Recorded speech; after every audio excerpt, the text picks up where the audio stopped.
गोवा का जो official gazette है उसकी एक कॉपी मेरे पास है, इसकी लिंक भी मैं अपने बायो में डाल दूंगा, आप पढ़ सकते हो।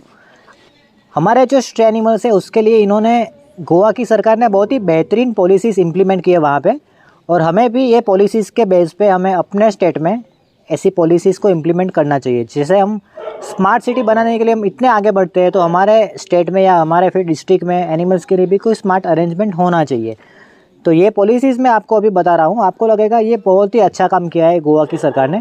हम सबको मिलकर ये जो मूवमेंट है उसको आगे ले जाना चाहिए। हम सबको पता होगा कहीं ना कहीं स्ट्रे डॉग्स फीडर्स होते हैं या फिर केयर टेकर्स होते हैं, वो लोग अपने एरिया में डॉग्स को खिलाते हैं। यहाँ पे इन्होंने सबसे पहली बात ये बोली है कि जो इंडिविजुअल फीडर्स होते हैं या फिर एनिमल केयर टेकर होते हैं, वो लोग साथ मिलके अपने अपने लोकेलिटी के डॉग्स को फीड कराएंगे।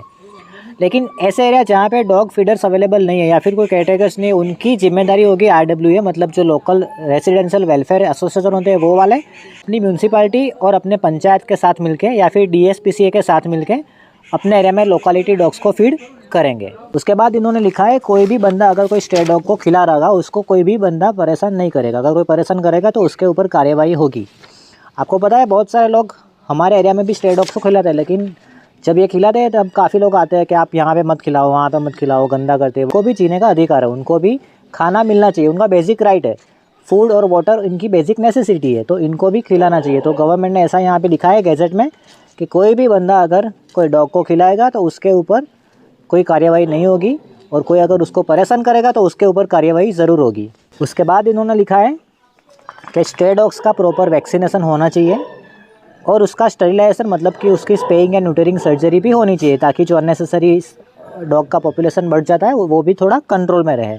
और जो भी स्ट्रे डॉग की सर्जरीज हो चुकी है या फिर वो वैक्सीनेटेड हो चुके हैं, उसको अपनी लोकेलिटी में से म्यूनसिपैलिटी भी शिफ्ट नहीं कर सकती, उसको वहाँ पे रहने का अधिकार है। उसके बाद इन्होंने पेट डॉग्स के लिए भी अलग से प्रोविज़न किया है। काफ़ी सारे लोग ऐसे हैं जिनके घर पे पेट डॉग्स होता है, लेकिन पड़ोस वाले उनको काफ़ी परेशान करते हैं, या फिर आपको पता होगा RWA होता है, रेसिडेंशियल वेलफेयर एसोसिएशन, उनमें भी उनका जो बायलॉज होता है उनमें वो ऐसा लिख देते हैं कि यहाँ पे हमारी सोसाइटी में कोई भी पेट डॉग अलाउ नहीं है, और उस बेसिस पे वो कोई भी वहाँ पे रेंट पे रहने के लिए आता है, या कोई भी लैंड लॉर्ड होता है, वहाँ जो मकान का मालिक होता है, उनको भी ना बोलते हैं कि आपको यहाँ पे डॉग रखना अलाउ नहीं है, तो ये भी इलीगल है।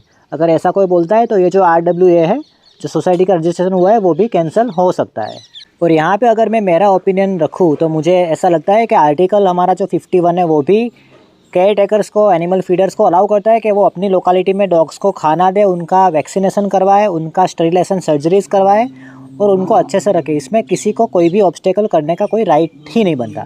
तो सब आगे आए और अपने एरिया में जितने भी डॉग्स हैं उनका टेक केयर करें।